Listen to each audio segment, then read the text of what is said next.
હું doctor Nisarg Mehta, orthopaedic surgeon, civil hospital જુનાગઢથી.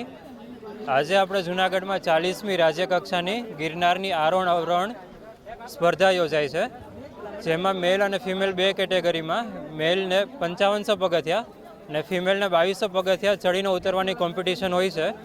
તો આજ રોજ અમે સિવિલ હોસ્પિટલમાંથી 13 થી 15 જણાની ટીમ આવી છે ને ખડે પગે જે લોકો બી પાર્ટિસિપન્ટ છે એ લોકોને કાંઈ પણ મેડિકલ ટ્રીટમેન્ટની જરૂર પડે, જેમ કે એન્કલ પેઇન છે, ની પેઇન છે, મસલ સ્પાઝમ કે મસલ સ્પ્રેન થઈ ગયું હોય, એમને પ્રાઇમરી ટ્રીટમેન્ટ તરીકે ORSની ફેસિલિટી, ડાયક્લોફેનાકની બધા ટેબ્લેટ્સ હોય છે, આપણે મસલ રિલેક્સન્ટ ટેબ્લેટ્સ હોય છે, પ્લસ લોકલ એપ્લિકેશન માટે ગરમ પાટો અને એનાલ્જેસિક્સ ટ્યુબ પણ રાખી છે.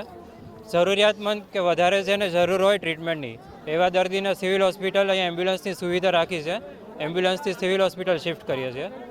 ઓવરઓલ પ્રોગ્રામ ઘણો સરસ રહ્યો છે અને લોકોને પ્રાઇમરી ફેસિલિટીમાં બધી જ મેડિકલ હેલ્પ અહીંયાથી મળી જાય એવું છે.